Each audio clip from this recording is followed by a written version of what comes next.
Villa Philadelphie est le dernier roman d'Edmé de Havey, une auteure qui a progressé à toute allure depuis son premier Les Romanichels paru en 2008 chez Chloé Délices.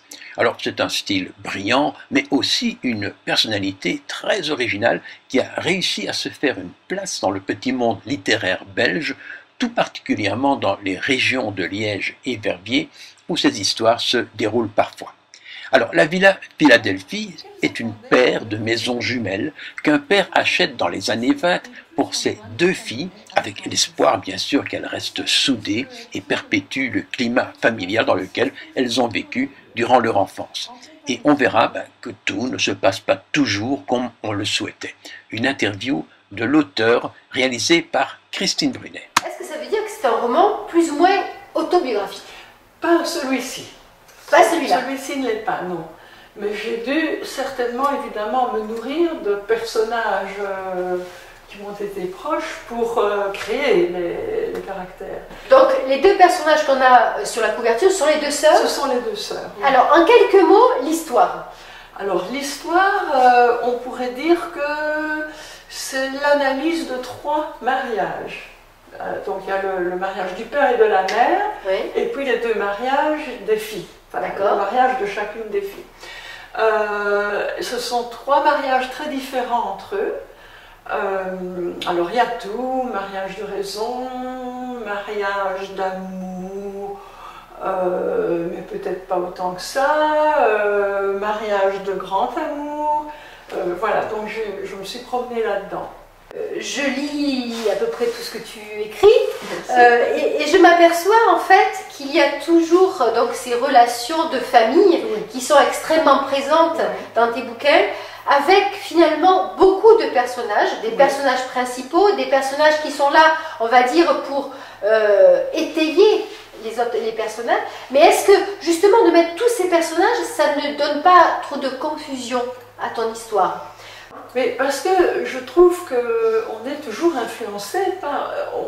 On est qui on est au départ, et puis on apprend ceci d'une grand-mère, on apprend ses habitudes d'une cousine, on apprend les secrets du côté d'un oncle. Donc tout ça a finalement de l'importance.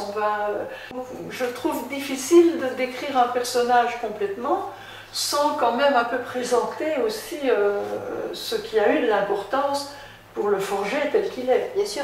Et donc, tu places le début de ton bouquin donc, dans les années 20. Oui. Je présume que derrière, il y a quand même un minimum de documentation. Oui.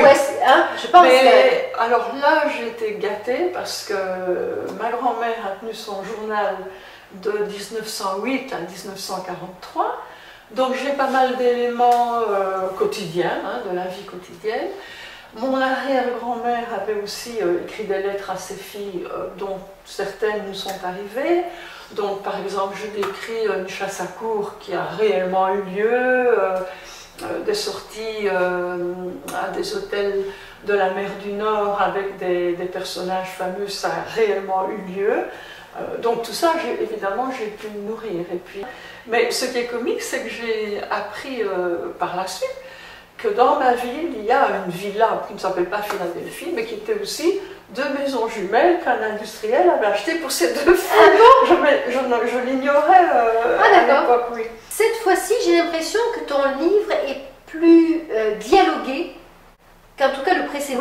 Oui, il y a plus de dialogue. Donc, est-ce qu'on va dire que c'est un livre qui est plus, on va dire, plus vivant, que tu as voulu, tu vois, faire avancer plus vite, puisqu'il se déroule sur une période qui est peut-être plus vaste? Je ne sais pas si ça a été délibéré, mais c'est peut-être venu automatiquement, puisque c'est dans un lieu qui ne change pas. Donc forcément, l'action est plus dans uniquement les relations des personnages, relations qui deviennent assez tendues. Et qui augmente les différences qu'il y a entre eux. Vivre à huis clos, c'est jamais simple. Voilà, oui. Donc en fait, il y a carrément une étude psychologique. Je pense. Je pense que c'est plutôt ça, quoi. Je me suis dirigée là, oui.